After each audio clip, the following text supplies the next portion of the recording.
Hello, everybody.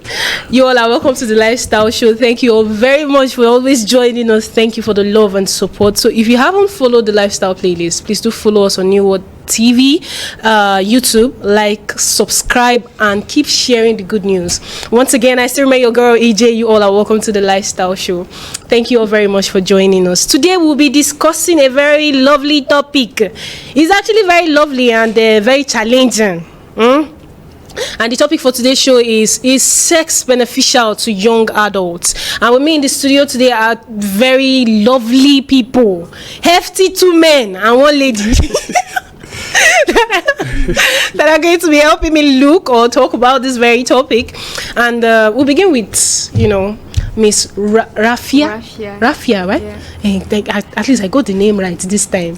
It's good to have you here. Thank you. Miss Rafia is a student, right? Yes. Thank you very much for joining us. Okay. And she's looking very beautiful. And then we have Mr. Raymond. Mr. Raymond is also a student, an accountant student. Thank you very much for joining us. Thanks for having me. You're welcome. And we have our almighty guest, the almighty psychologist, Mr. Frank. You guys know him very much well because he's a very familiar face here.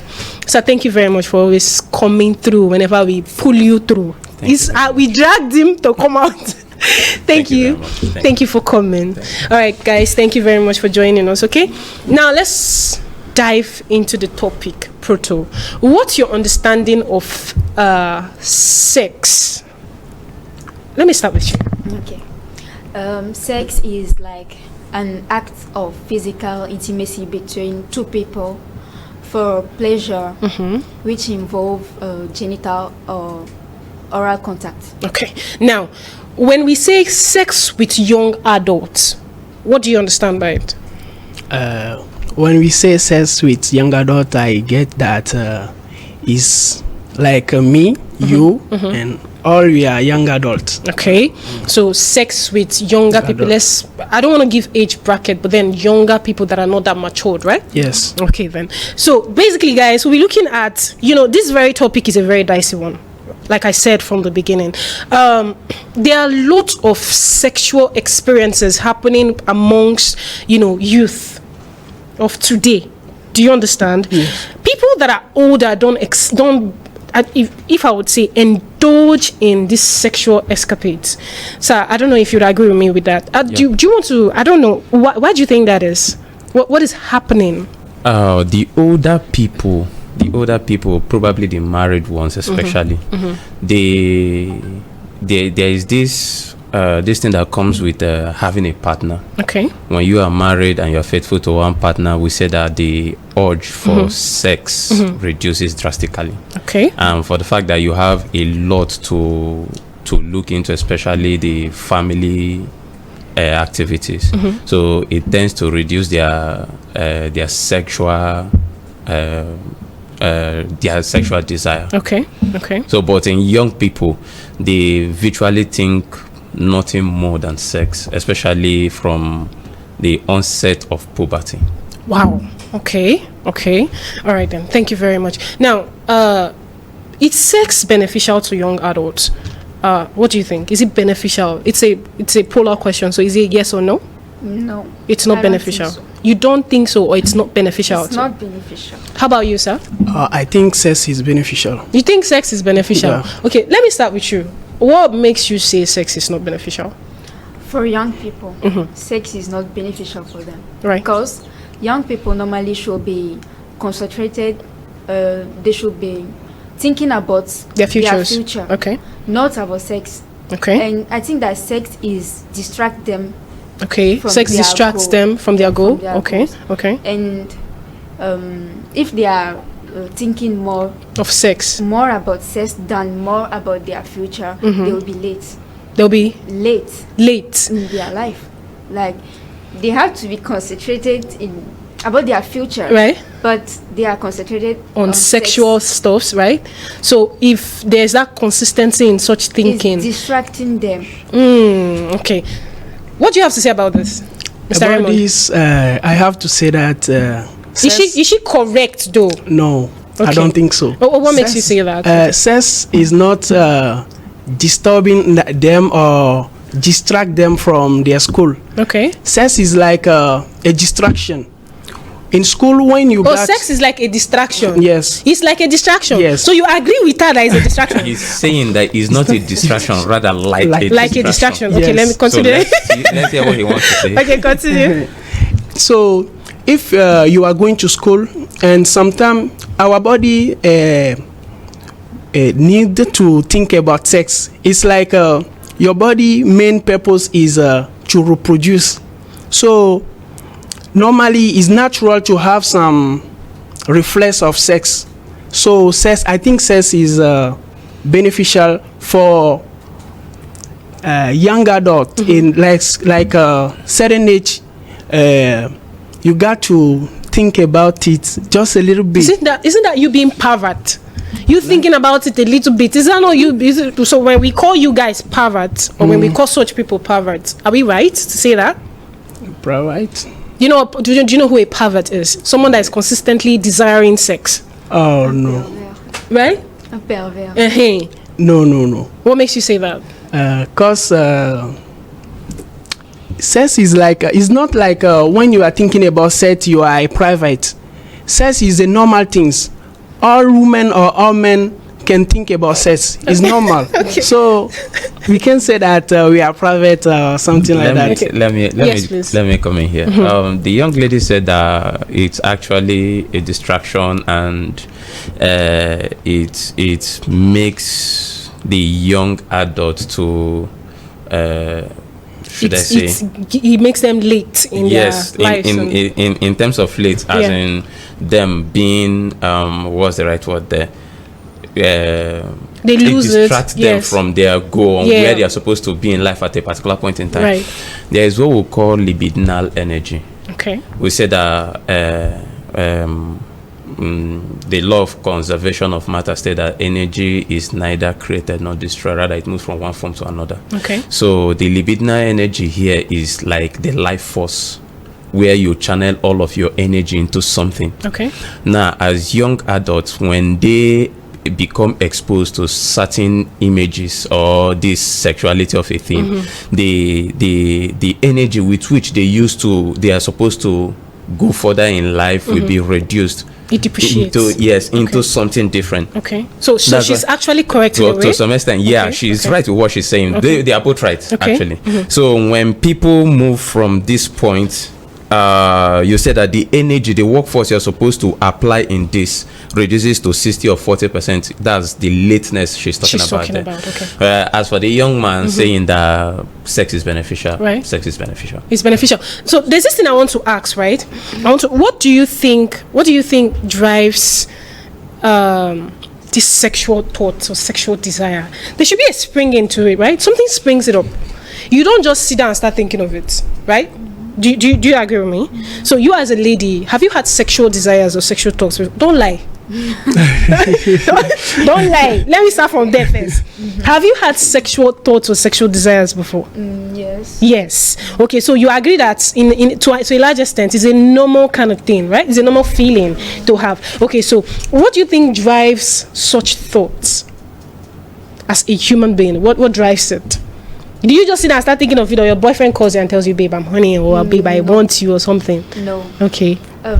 It can be some images or video, or you see someone who you like, or it's especially for boys. From boys? Oh! Okay, it's more on the boys. Yes. Because are you saying it's more on the boys, or it's from the boys by seeing a boy you like? No. So like, boys, when they sit down perhaps outside and they see girls passing, they have something to say. Their brain is always hold on. You too. No. Women too. No. When they sit, it's normal. It's normal to think about the opposite sex. It's normal. It's normal. So when a lady passes and the lady is wearing something very attractive, for example, you may think about it. If you have something in your head, like you are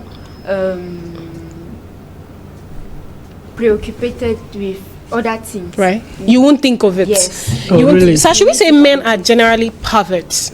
I think I've asked you, in a way, I've asked you this question before. Because she said something. She directed the question. She said that it's more specific with men. So, if you're saying it's more specific with men, are you saying women don't think about, they are not sexually aroused That's too? the question. Is that what you're saying? No. So, what is your Women point? also, but Right. for men, it's It's more deep. it's So, what do you have to say about this, please? You know, the society has asked women to confine in themselves, you know, act as if it's not there. You don't have to give the boys the impression that you feel this way or you want this. It's actually the guys that will come for you. So now the guys are actually expressing this thing, whereas the ladies will always pretend as if it's not there. They don't desire it, they don't want it, even when they are looking at you and they're already, you know, let me know, they are so aroused, let me know, use some certain kind of words. But at the end of the day, you still come to them and they'll say, no, please don't come close to me, I don't want it. Because they believe that's what the society asks them to do. So that's who they have become. So it's not actually, it's the boys. It's both gender, but the intensity gender is more on conditioning, the social conditioning on both the men and the women makes them behave the way they do. Please, sir. Yes, please. I've noticed something in women. They hide their feelings because when they show up all their feelings, they will think that the men will be like oppressing them. Like they feel weak when they oppress their feelings. So that's. So, have you had any experience of such? What makes you say that? I mean, this is such something of it's a strong allegation right now. Yes. I'm wondering why this guy is keeping quiet because he just accused ladies. So, first of all, I want to ask you something. Like, have you had any personal experience for you to, I don't know, say such a thing? Yes, I've been in couple. But, can you share some for me? I want to hear. I've been couple with some girl, but in our school. Okay. But first of all, the girl, we both love ourselves. Right. But I told her all my feelings. Okay. But for her, it's like I'm oppressing her. Oppressing. So, okay. Like she's hiding her feelings from me. She don't tell me everything. So I have to convince her to talk a lot in a long period for her to get in the mood. So now I think they told me for women we don't like to share our feelings so that the men will Excuse me, see them like the look on your face is making me think that maybe you are the one. Okay, hold on. What do you think about what he just said? You say that it's your school, in my school.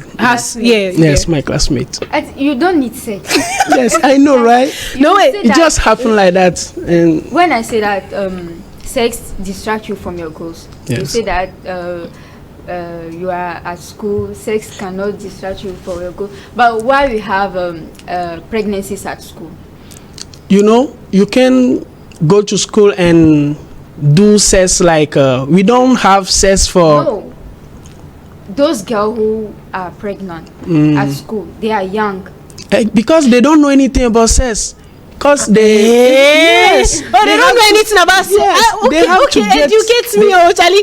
What is the thing to know that will prevent you from getting pregnant? They have to get the information. What information? Like well, they of course, it's right. There are if you don't want to be pregnant, there are information. You actually go seek for information. The word is by information. Let me just put it the way down. Just go seek for information. Yes. Ravi, are you saying something? Do you want to say anything?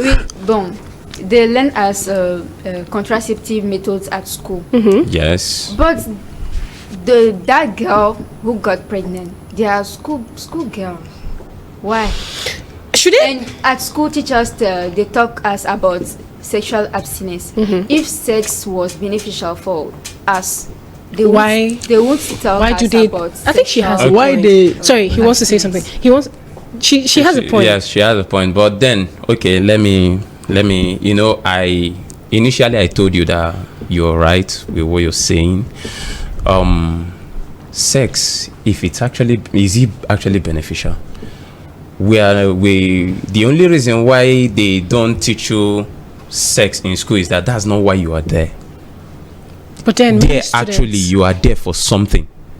So that's what they are giving to you. But when we are asking you if sex is beneficial, now, do you know that your ability to do cognitive thinking, do you understand what I mean by cognitive? The cognition, memory, and learning could be attributed to what? Sexuality. Are you so you're saying that for a human being to deliver more effectively, sex has to be involved? Not that sex has to be involved, but we are saying that sex can contribute to a perfect delivery. Sex can contribute. Okay, it's just like, do you know the way people do have physical exercise in order to get healthy? We say that sex also, when you practice safe sex and a better sex, now we say at the end of the day, it improves the cardiovascular system and the person becomes healthier. So there are a lot of things that is added to it. You look at the stress level, which is what I might actually touch. We say that there are some certain mechanisms that the body uses in coping stress, and one of them is sex. So imagine you going to school, coming back the evening, and you have a good sex, have a good sleep, because it regulates sleep. It even regulates hunger. Sex. Okay. Young people use that excuse to have sex. Stress, they say they are stressed. Little thing, they say they are stressed, and they go for sex.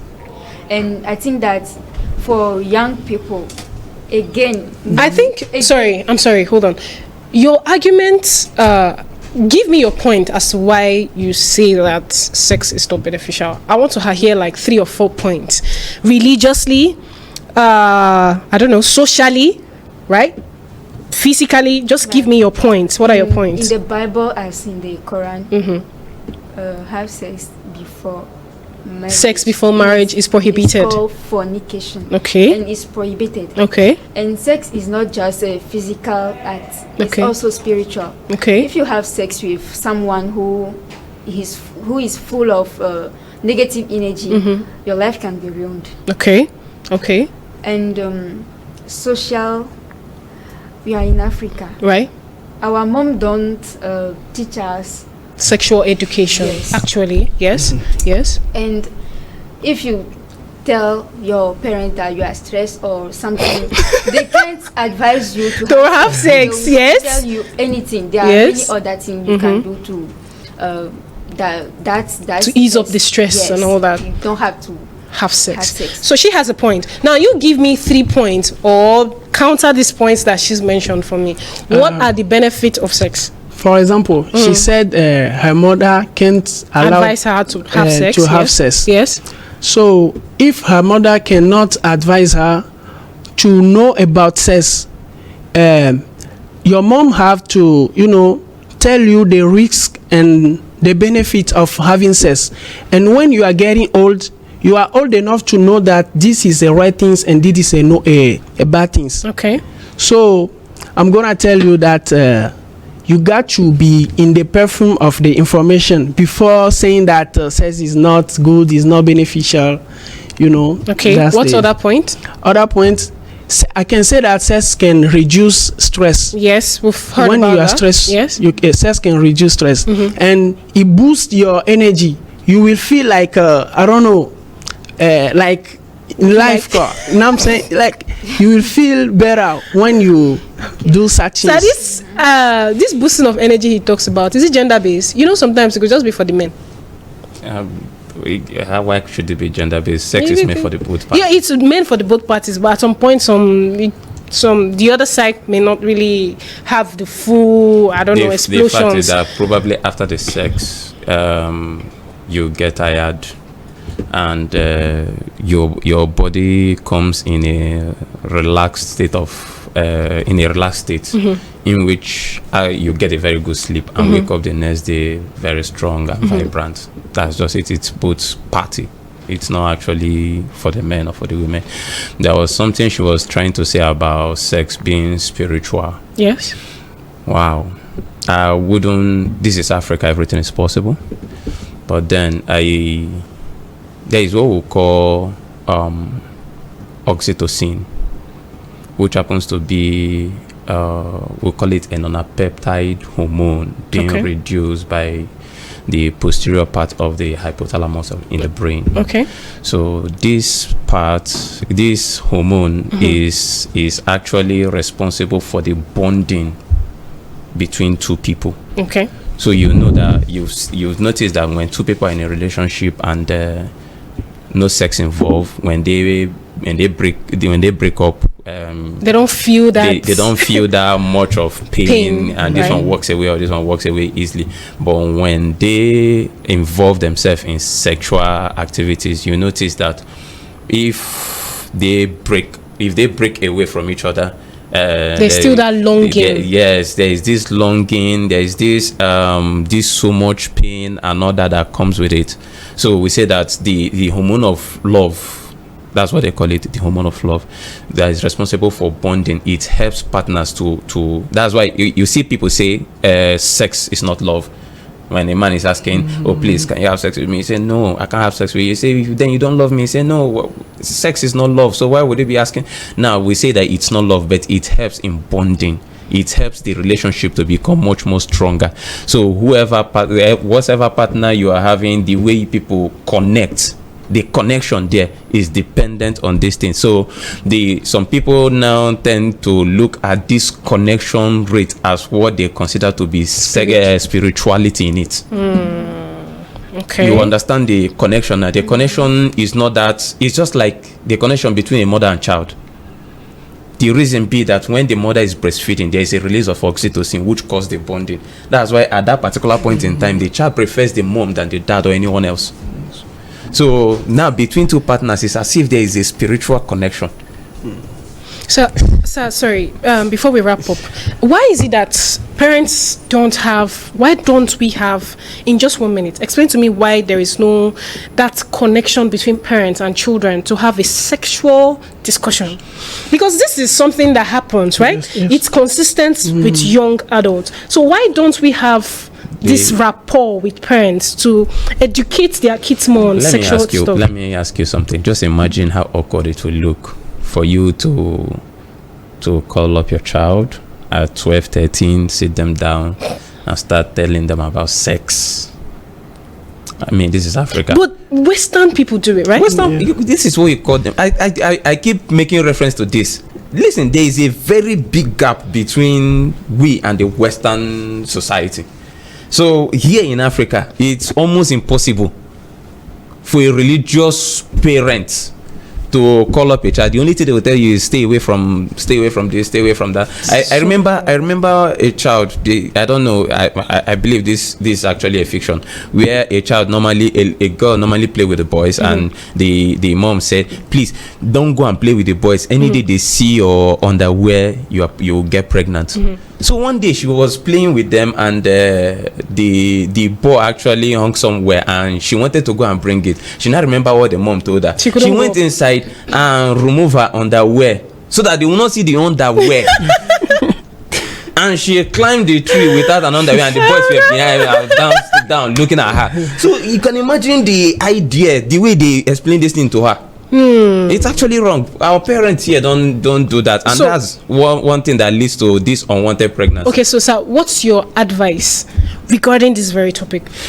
Is sex beneficial to young adults? I would say sex is beneficial to young adults, but then if they must be exposed to sex, let it be at age of consent. Okay. When you can actually make your own choice. If you are not old enough to make that choice, please don't. If you're so naive about what sex is all about, please take your time and learn. Don't just indulge if you can't. So, and for what it's worth, it's a good thing. I don't think religiously, for people that are saying that from the religious aspect of it, which is what they have been using to control the minds of people, I don't see. I've studied the Bible, and I don't think there's anything saying that sex is actually wrong. Okay. The only thing that is wrong there is that whatever the Bible was preaching was adultery, halotry, that's what they call that's what they call sexual immorality. The immorality that is behind sex, not the sex itself. When you talk about rape, it's an immorality. It's an immorality. Incest is an immorality. Homosexuality is an immorality. Adultery, I don't know if you understand what I'm saying. Yeah. That's the immorality there, not the sex the itself. Act of it, no. Act. So I keep saying that if there is the society should do well in educating people about sex to avoid the unwanted pregnancy, sexually transmitted diseases, sexually transmitted diseases, and all that, because that's just the negativity of sex. Every other thing is positive except that. All right. So what's also the fact that young people take sex like a competition. Okay. The one who has more partners or more experiences is automatically called boss. Yes. Yes, actually this is Africa. She has a point. Let me hear you. Round up. Round up. No, I have limited time. Round up. I think that the best is abstinence. Abstinence. Okay. So you wanted to say something before? Yeah, these young people, there is one thing they, like I said, do not allow them to be exposed to some certain images before the age of consent, because there is what we call the reward pathway in the brain. The best way I can actually explain it in simple terms is just when you do something and you feel good about it, it reinforces the behavior to do more. So this reward pathway involves some certain neurotransmitters. I think the dopamine is there. The endorphin also works there, which is actually a painkiller. Okay. The presence of the endorphins, once the endorphins are being released, it causes the cortisol. That is the stress hormone that is being released by the kidney to do what? To depreciate. Now, we are saying that this thing will actually cause these people to, at a younger age, people are being shaped by their environment and genetics. So what they are exposed to at that early stage could actually lead them into some certain behavior or way of life, and inability to sex is addictive. So when the behavior is being reinforced, there are some certain programs in the brain that will cause you to want to do more. Before you know it, it becomes a lifestyle. Okay. So they ask the younger people to please stay away from this thing, because if you don't, it will reduce the libidinal energy which you are supposed to use for something else. Okay. Thank you so much, sir. Yes, please. Let me hear you. Final. Yes, please. I just want to brief a little story about. No story, please. We are done. Just give me take home. What's your final take home? My final. I can say that a young adult should wait to get some ages before doing such things. Oh. Yes. This guy is contradicting himself. Oh. You are the same person that just told me now that it's beneficial. Sex is beneficial, but then he's saying that you have to wait for some certain age at least. Okay, fine. He has saved you again. So continue. As they say, sex reduce the risk of prostate cancer. Oh, okay. Okay. So I think that is very good to. Well, that's 1-0. Charlie just gave me 1-0. All right, people, we've come to the end of today's show. So I thank you so very much for your expertise. I'm so grateful you were able to come. Thank you very much for joining us. Thank you, Raymond. Yes. Thank you, Rafia. Right? Thank you all very much for coming. Guys, we've come to the end of today's show. Don't forget, if you haven't followed the lifestyle playlist, do follow us on New Word. Follow New Word TV. Okay. Yeah, follow New Word TV on YouTube and add up the lifestyle playlist. Until we come your way next week, I still remain your girl, EJ. Stay blessed, stay safe. Plenty love from me to you. Mwah. Bye-bye.